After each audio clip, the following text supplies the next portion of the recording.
అంతేనా? రైట్ అన్న. మొత్తానికి ధరణి గతంలో ప్రభుత్వంలో ధరణి ఈసారి భూమాత అని చెప్పేసి ఎట్లా ఏమనిపిస్తుంది? భూమాతకు సంబంధించిన విధానం ఎంతవరకు సక్సెస్ అయిందనంట? అది భూమాత కాదు, భూమేత. భూమేత అది అసలు ఆ రోజు ధరణిలో ఉన్నటువంటి సమస్యల్ని పరిష్కరించటం కోసము ఆనాటి రాష్ట్ర ప్రభుత్వము మాడ్యూల్స్ తీసుకొచ్చి చాలా వరకు సమస్యలని పరిష్కరిస్తూ వచ్చారు. కానీ ఇప్పుడున్నటువంటి ఈ యొక్క రాష్ట్ర ప్రభుత్వము ఆనాడు ఉత్తర కుమార ప్రగల్భాలు పలకటం జరిగింది. మేము ధరణిని రద్దు చేస్తాము, మేము భూమాతను తీసుకొస్తాము. భూమాతని తీసుకొచ్చిన తర్వాత రాష్ట్రంలో ఏ రైతు కూడా ఎలాంటి ఇబ్బందులకు గురి కాకుండా వాళ్ళకు మేము న్యాయం చేస్తాము, వాళ్ళ సమస్యల్ని పరిష్కరిస్తామని చెప్పి వాగ్దానాలు చేయటం జరిగింది. 2 సంవత్సరాలు గడిచిన తర్వాత కూడా కేవలం పేరు మారింది, కానీ రైతుల సమస్యలు మాత్రము అట్లాగే ఉన్నవి. ఇవాల్టి వరకు కూడా 9 లక్షల సాదా బైనామాలు పెండింగ్ ఉన్నట్టుగా కూడా తెలుస్తుంది. ఇంకా దారుణం ఏంటంటే ఒక అఫీషియల్ లెవెల్లో ఉన్నటువంటి వ్యక్తి పోతేనే కలెక్టర్లు కలవరు.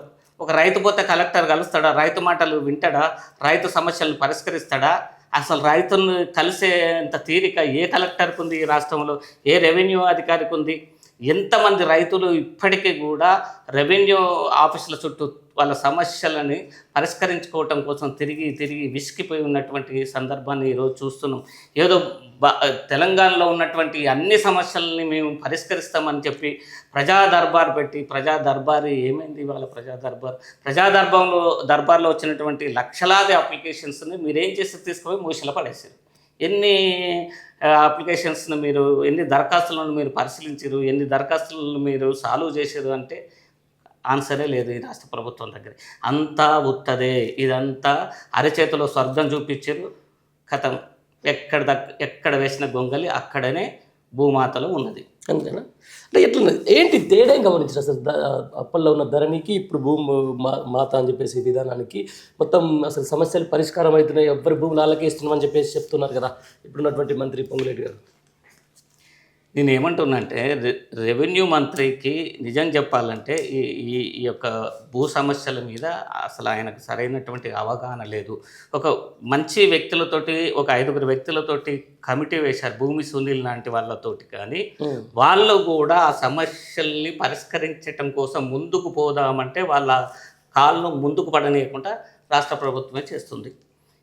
వాళ్ళు పాపం చేయాలని ఉంది, కానీ చేసే అవకాశాన్ని కల్పించట్లేదు రాష్ట్ర ప్రభుత్వం.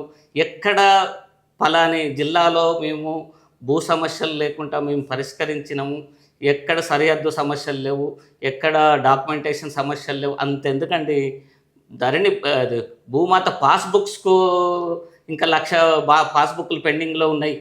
ప్రింటింగ్ చేయలేదు ఇప్పటిదాకా. 1,00,000 మంది సంవత్సరం నుంచి తిరుగుతున్నారు. పాస్బుక్లు ప్రింట్ అయితే తప్ప వాళ్ళకి పాస్బుక్లు రావు.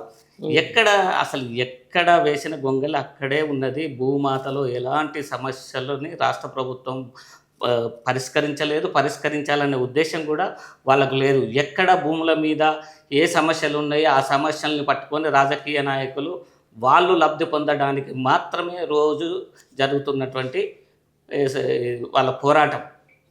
భూముల మీద సంపాదించుకోవాలనే పోరాటమే. అంతే.